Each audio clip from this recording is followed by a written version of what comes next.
How Bakhtiar Khilji destroyed Nalanda. Welcome to Study IQ. मेरा नाम है आदेश सिंह।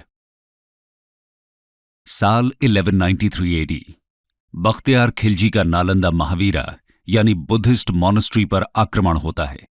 नतीजा भीषण नरसंहार और नालंदा में रखा अनमोल ट्रेजर हमेशा के लिए नष्ट। क्या था यह अनमोल ट्रेजर और बख्तियार खिलजी ने इसे क्यों डिस्ट्रॉय किया? और सबसे बड़ी बात, नालंदा पर आक्रमण ही क्यों किया गया? वो न तो किसी राजा का किला था और न ही खजाना जमा किए हुए कोई मंदिर, बल्कि वो तो शिक्षा का प्रचार प्रसार करने वाली एक यूनिवर्सिटी थी। दोस्तों, आज हम अपने इस वीडियो में इन सभी सवालों का जवाब देने की कोशिश करेंगे। तो आइए शुरू करते हैं। इंट्रोडक्शन। नालंदा पर हुए आक्रमण के बारे में जानने से पहले नालंदा के बारे में जानना जरूरी है। दोस्तों, नालंदा महावीरा का उदय 5वीं शताब्दी में माना जाता है। यह विश्व की सबसे पुरानी यूनिवर्सिटीज में से एक है। प्रेजेंट डे बिहार में इसकी लोकेशन है। नालंदा संस्कृत के 3 शब्दों से मिलकर बना है, ना, अलम, दा, जिसका अर्थ होता है ना रुकने वाला ज्ञान का प्रवाह। नालंदा महावीरा की जानकारी हमें हुएन सैंग और इत्सिंग जैसे चाइनीज ट्रैवलर्स के अकाउंट से मिलती है। ह्यूएन सैंग 7th सेंचुरी में नालंदा आते हैं। वो इसकी स्थापना का श्रेय गुप्ता वंश के शासक कुमार गुप्ता वन को देते हैं। ह्यूएन सैंग लिखते हैं कि यहां 10,000 मंक्स और 1,510 टीचर्स रहते थे। मतलब ये एक रेजिडेंशियल यूनिवर्सिटी हुआ करती थी। नालंदा में China, Japan, Korea, Indonesia, Persia, Turkey और श्रीलंका जैसे देशों से लोग पढ़ने के लिए आते थे। यहां बुद्धिज्म के साथ साथ astronomy, mathematics, philosophy, medicine, grammar जैसे सब्जेक्ट्स की शिक्षा भी दी जाती थी। यहां तक कि उपनिषद्स के कुछ ओरिजिनल मैन्युस्क्रिप्ट्स भी यहां मौजूद माने जाते थे। साथ ही यहां स्टूडेंट्स को कोई फीस भी नहीं देनी होती थी। यहां पढ़ने वालों में हर्षवर्धन, वासुबंधु, धर्मपाल, नागार्जुना, पद्मसंभव और ह्यूएन सैंग जैसे बड़े बड़े नाम शामिल थे। ऐसा भी माना जाता है कि ग्रेट एस्ट्रोनॉमर और मैथमेटिशियन आर्यभट्ट इस यूनिवर्सिटी के हेड रहे थे। ज्ञान का ये केंद्र लगभग 800 सालों तक ऐसे ही फलता फूलता रहा। लेकिन 12th सेंचुरी में अचानक ये अतीत के अंधेरों में खो जाता है। इसके पीछे की कहानी बड़ी रोमांचक है।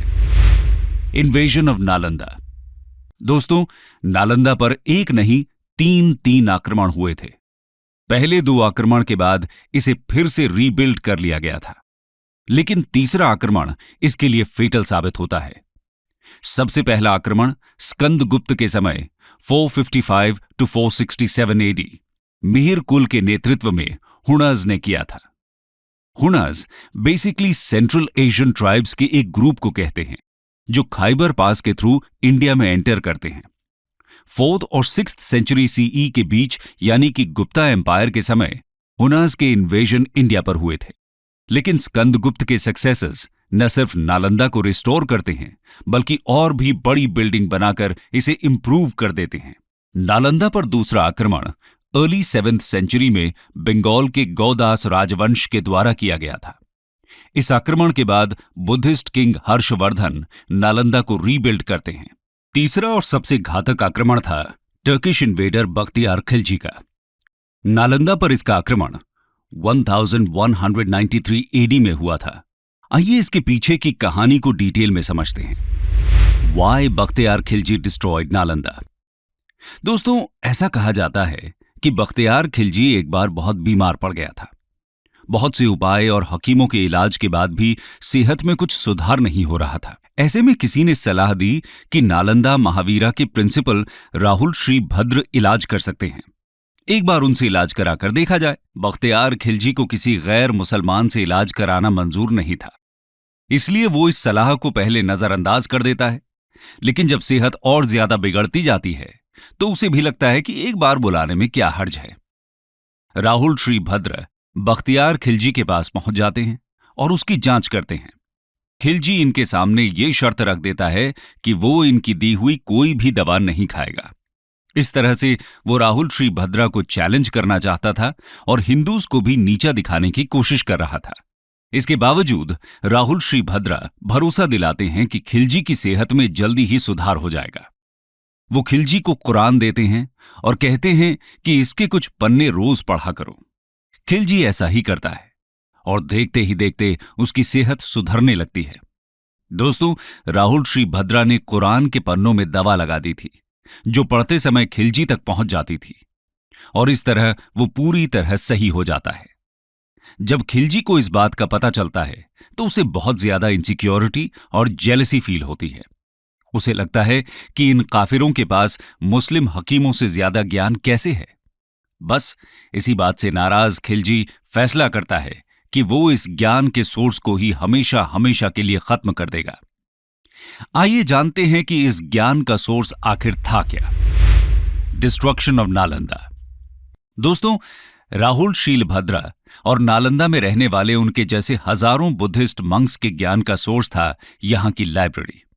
नालंदा के पास उस वक्त दुनिया की सबसे बड़ी लाइब्रेरी थी। इसका नाम धर्मगंज हुआ करता था और ये 3 बड़ी बहुमंजिला इमारतों से मिलकर बनती थी, जिनका नाम था रत्नासागरा, रत्नोदधि और रत्नरंजक। इसमें करीब 90 लाख किताबों का संग्रह था। खिलजी को जब इस बात का पता चलता है तो वो नालंदा पर आक्रमण करने का फैसला करता है। हजारों की संख्या में यहां रह रहे बुद्धिस्ट मंक्स की बेरहमी से हत्या कर दी जाती है। बहुत से स्कॉलर्स को तो जिंदा ही जला दिया जाता है। खिलजी की सेना निहत्थे बौद्ध भिक्षुओं पर भूखे भेड़ियों की तरह टूट पड़ती है। चारों तरफ कत्लेआम मच जाता है। उसके बाद यहां की लाइब्रेरी में आग लगा दी जाती है। कंटेम्पररी हिस्टोरियन मिनहाज सिराज अपनी किताब तबाकत नसीरी में लिखते हैं कि किताबों को पूरी तरह जलने में 3 महीने लग जाते हैं। इससे आप समझ सकते हैं कि कितना विशाल संग्रह रहा होगा यहां किताबों का। इनमें से बहुत सारी मैन्युस्क्रिप्ट्स यहां ओरिजिनल फॉर्म में थीं, जो कि दोबारा कभी रिकवर नहीं की जा सकी। कंक्लूजन। दोस्तों, खिलजी ने सिर्फ एक यूनिवर्सिटी को ही डिस्ट्रॉय नहीं किया, बल्कि एक पूरे ट्रेडिशन को तबाह कर दिया। यह आक्रमण इतना भयानक था कि रीबिल्ड करने के लिए नालंदा में कुछ बचा ही नहीं था। रह जाते हैं तो सिर्फ कांधार में बनी इमारत के कुछ अवशेष, जो समय के साथ मिट्टी में दफन हो जाते हैं। नालंदा को डिस्ट्रॉय करने के बाद खिलजी बिहार में ही 2 और यूनिवर्सिटीज, विक्रमशिला और उदंतपुरी को भी डिस्ट्रॉय कर देता है। यह सिर्फ भारत का नुकसान नहीं था, बल्कि पूरे विश्व का नुकसान था। सिर्फ एक व्यक्ति की जलन और इनसिक्योरिटी की वजह से हजारों वर्षों का ज्ञान संग्रह जलकर राख हो जाता है। भारत जैसा कल्चर, जहां किताब के एक पन्ने को फाड़ना भी पाप माना जाता है, उसके इतिहास में होने वाली ये घटना सच में शर्मसार करती है। दोस्तों, नालंदा के लॉस्ट ट्रेजर को तो हम फिर से जीवित नहीं कर सकते, लेकिन इंडियन गवर्नमेंट ने नालंदा महावीरा को फिर से एजुकेशन के हब के रूप में डेवलप करना जरूर शुरू किया है। इसका आइडिया पहली बार 2006 में former late president APJ Abdul Kalam ने प्रपोज किया था। फाइनली इंडियन पार्लियामेंट ने नालंदा यूनिवर्सिटी एक्ट 2010 पास करके यहां फिर से यूनिवर्सिटी बनाने का डिसीजन लिया। जाने माने इकोनॉमिस्ट अमर्त्य सेन को यूनिवर्सिटी की गवर्निंग बॉडी का चेयरमैन भी बनाया गया। 2014 से नालंदा यूनिवर्सिटी में एडमिशंस भी शुरू किए जा चुके हैं। अपनी पुरानी ग्लोरी तक पहुंचने के लिए तो नालंदा को अभी लंबा सफर तय करने की जरूरत है, लेकिन हम उम्मीद करते हैं कि सरकार का यह प्रयास भारत को एजुकेशन के फील्ड में एक बार फिर से विश्व गुरु बनने में जरूर सार्थक सिद्ध होगा।